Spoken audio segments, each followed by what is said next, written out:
Hey, welcome. Yes, so today, right now, I have 3 tips on how to master your skills.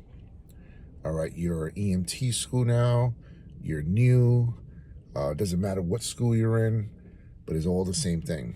The first part is you get the lectures, then whether it's virtual or in the classroom setting, and the next step is getting to those skill stations. Skill stations is designed to help you to understand what you learned from class. For example, if it's bleeding control, you probably talked about soft tissue injuries. You probably went over the different types of bleeds. You have the venous bleed, the arterial bleed, the capillary bleed. You went through all those things. And now this is the moment of truth where you're going to have a skills instructor there. And this skills instructor is going to actually have the skills station set up for you, all right, with all the working equipment and things there.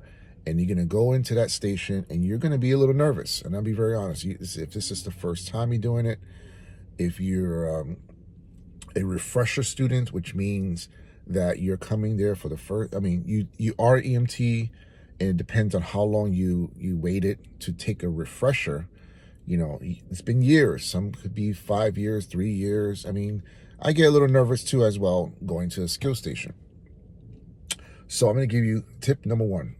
So tip number one is very simple. You get into the station. Usually it's like a ratio, 1 instructor, 6 people, maybe more, okay? But you get to the station, and it's a very simple technique. I hope you're going to write this down. So we get to the station. You have your classmates there ready to do some skills. And you know what you do? You let them go first. No, you can go. I don't know, you can go. No, I said, yeah, sure, you can go ahead. And you let them go and let them go and try to be the last person there. Now you might say, well, I wanted to get it out of the way. Well, cool. Usually the person who goes first, either they do good or they do horrible. Because again, if this is the first time, you're going to make little mistakes. But if this is a refresher, then, you might have more similarities, exactly what's going on. But get into that skills group, allow everyone to go first, do your best way to do it. And then once you let everyone go, guess what's happening there? Okay? It's not like you're scared not to do it. You're just allowing people, seeing how they do it, looking at all of their mistakes, and say, oh, I'm not going to do that. Oh, I'm not going to do that. Oh, I'm definitely going to do this. Oh. And it depends on how many students in that skill station with you. And let's just go with, let's say 5 or 6, for example. Then they'd be like, wait a minute. I saw it 6 times, right? And I saw perhaps maybe 6 different mistakes or more. And I'm going to learn from them. And at the end, when you are up, you're going to be a superstar. And that's pretty much a guarantee.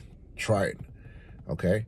If you're in your groups, first time, second time, this is probably your last refresher, let everyone go and just get it done. But this is where you can find, I do it all the time. If I'm in my skill station doing whatever it is, I let everyone go first, especially if it's something very new, a new piece of equipment. I let everyone go. Then I go last. All right, so that's tip number 1. Tip number 2, all right, everyone's a different learner. You have to figure out how you learn. Are you audible ears? Do you want to see it, touching? And this portion of skill station is a phase called psychomotor.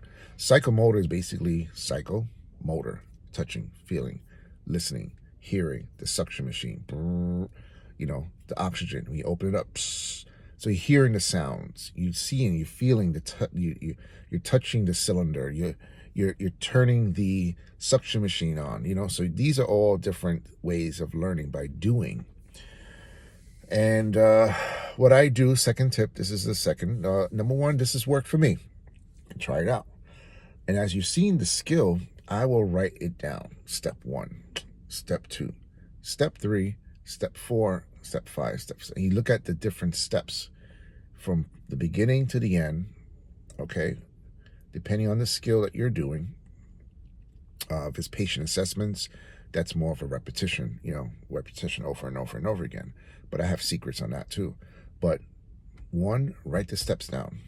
Once you have the steps, you can see it. Maybe you cannot. You're in a train, or you're in a bus, or you're whatever it is that you cannot physically do the skill. You can actually go from step 1, 2, 3, 4. And I'm saying that because I did it.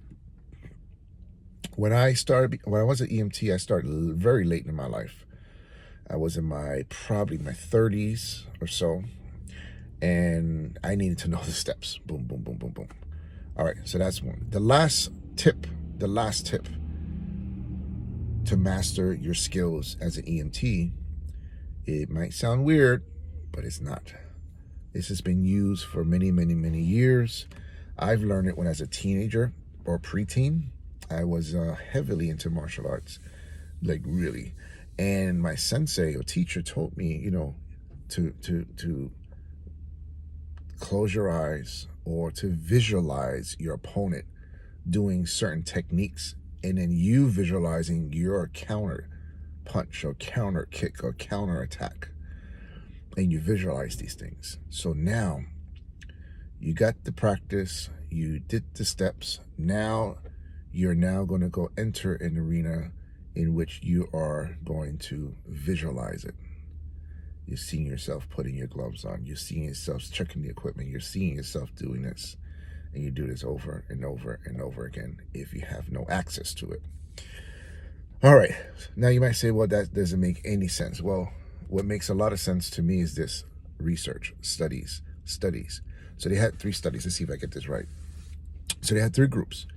And the study was, they had 2 groups of people, group 1, group 2, group 3. Group 1, we're going to figure out how we can increase the basketball shot, like into the hoop. So number 1, they had a group A, take a basketball, gave it to them and say, practice every day for 30 days. That's group 1 or A. Group B or group 2, they told them, don't do anything. Just don't even go to the basketball court. Don't even think about basketball, and don't do anything.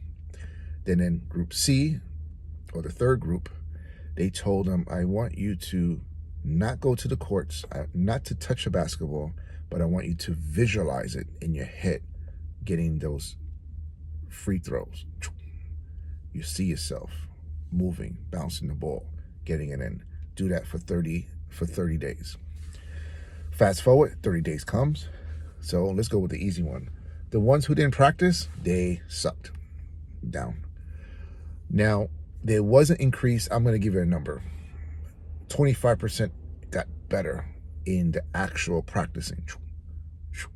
So when he actually took the ball and shot the ball and got to the net every day for 30 days, there was an increase, 25%. But those in the last group, they visualize it, not touching the basketball, not even going to a basketball court, and they improved 25% increase from the one who actually did it. This one's 24% increase, which means, guess what? There was a better performance because they visualize it. Now, Pele, right? Famous soccer player back in the days, what he used to do, he used to go to his, for a big game, big soccer guy. This is a number of years ago. He used to go to the gym, to the Coliseum, wherever they were playing, get there at least 1 hour than the normal time. He would take a towel. He would find a corner of the locker room, lay down and cover his face with the towel. And then for 1 hour, he would just see himself doing maneuvers, counter, this, that goal, this maneuver. And that's how he got very successful in his career in soccer. And this is just some ancient techniques. All right, I'm going to add this next and last one. And this next and last one is repetition. Repetition. Practice. They say, research says, one skill to be a master of it takes about 21,000 hours of that. It takes a lot. So you got to put in the work, put in the reps, and you'll get it. All right, so I hope this helped you. I gave you 3 tips, now 4, that this will help in your skills group. And if you have any questions, any concerns, definitely reach out to me. And also, please subscribe and like and share it, okay? So they can put me out there to help all the EMTs, not only in my state, but all across perhaps the world, all across the United States.